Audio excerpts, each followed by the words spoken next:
You know, I wasn't sure. I thought that it was. I thought that there was the blueprint for a very interesting character, but having worked with Guy before and knowing the way things constantly evolve on set, I really didn't want to make too many decisions. You know, I thought there was a nice level of vagueness in the way the character was rendered on the page, and you know, a real opportunity for Guy and I to create something out of this character. But you know, it's every process, you know, directing always has a certain sense of alchemy to it, and every director's process is so wildly different, and Guy's is very orientated to his impulse on the day, you know, and so it's essential to come in ready to play and explore for the first a couple of weeks while the character's being established, because that's when the lion's share of the work's going to be done. Yeah, so the lads commit the crime, his boys, and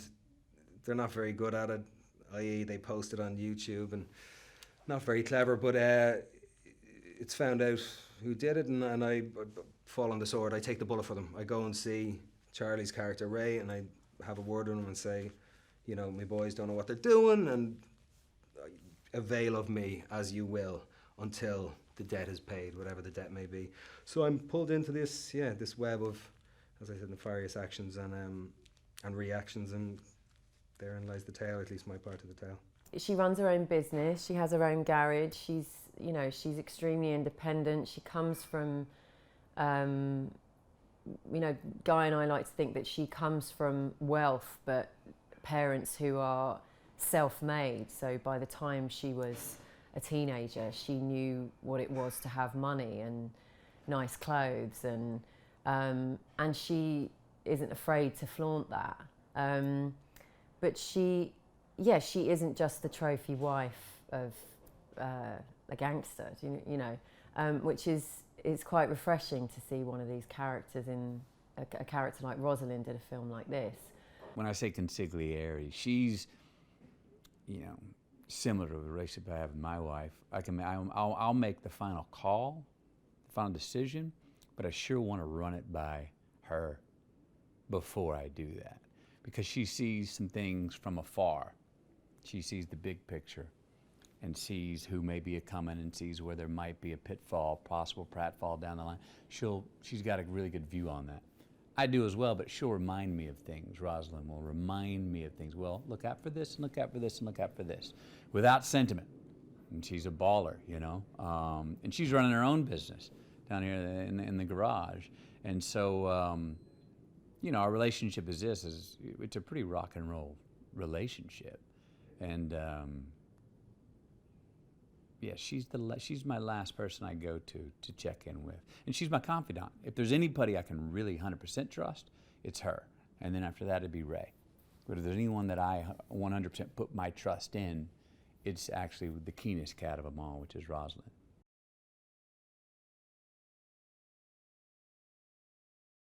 I wasn't, you know, this is the first time that I've been able to drop like F-bombs and C-bombs, and do it with venom, you know, and it's really therapeutic. I'm not gonna lie.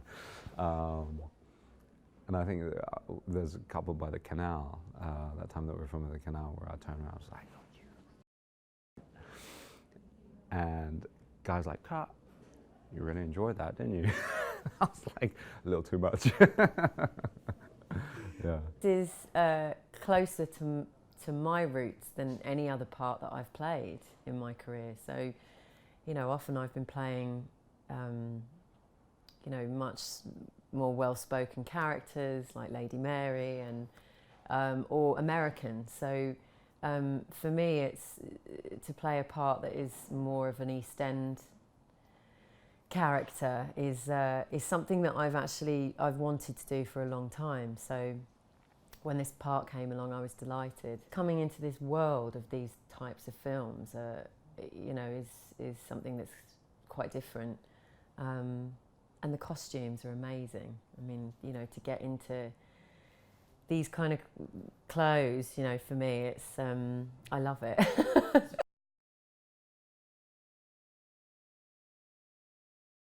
I'm very happy that I'm here on this set now, and I'd have been very annoyed at Guy if I didn't find myself on this set.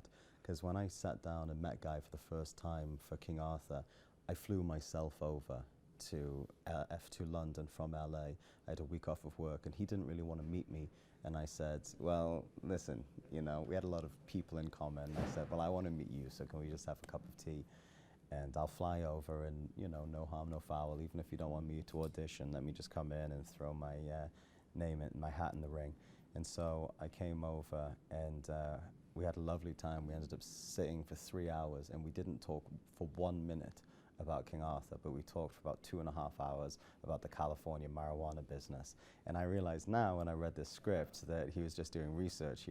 He realized I knew a little bit about this world just from being on the periphery of it and knowing people that, you know, were very involved in that world. And so I was a good research resource for him in the infancy of this project. So I felt, you know, I felt like I earned my place on this set from, you know, from sharing my knowledge about that world with him. I think Guy is quite notorious for it, especially with his scripts that he's written and his directing, or he's written with Ivan, is that you'll go on set thinking you're all that, you know all your lines, you know what you're going to do, you've planned it out meticulously. There's your first mistake. I know he has a huge part in the construction of the script and the dialogue, and he's even coming up with bits and pieces today. Not that I've been on the set, but the few times I walked by the set and I heard him, you know, suggest a couple of lines of dialogue that aren't written in the script. They're all, of course, in absolute continuity with the sensibility that's being demonstrated, that's, you know, that's on the pages, and it's tasty stuff. It's really, really tasty stuff. Like, I remember the first film of his, like many others that I saw, was Lock, Stock, and just the riff, it's just like jazz, you know, just jazz, and everyone kind of bouncing off each other, and, you know, yeah, all these different notes being hit simultaneously. I remember walking onto a set, we were down by Tilbury Docks. I was like, all right, Johnny Big Nuts over here, like, oh, I'm gonna do awesome. He comes over, right, fuck the script off, this is what we're gonna do. You're gonna walk over here, you're gonna say this to him, you're gonna do that, get in the tent, figure out what you wanna say, and I'm gonna make it all adult-like. I was just like, all right, let's go. You know, and you have to be flexible, and you have to be able to collaborate. And I think that's the most fantastic thing about Guy, is that he's open to new ideas on the spot, a bit of ad-libbing, but then fine-tuning it to get those one-liners or blocks of dialogue which are just memorable throughout, like cinema, you know? Guy does this thing called a black box rehearsal, which is very, very early on in the process, where rather than just having a table read, you're sort of up on your feet with props and sets and a whole camera crew, and you've got your lines on teleprompters, and you know, and it's both a way, I think, of breaking the ice, getting used to the crew, getting used to sort of just being on your feet with something. It was challenging for me, to be honest, because I was very early on, I was in a very kind of embryonic place in my process where I hadn't yet made any choices for the character. So it was a bit, for me, sort of cart before the horse, where everything was still just an outline that hadn't been filled in, and nothing had really clicked for me. So if anything, I learned during the black box sort of how far I was from knowing which limb to go out on.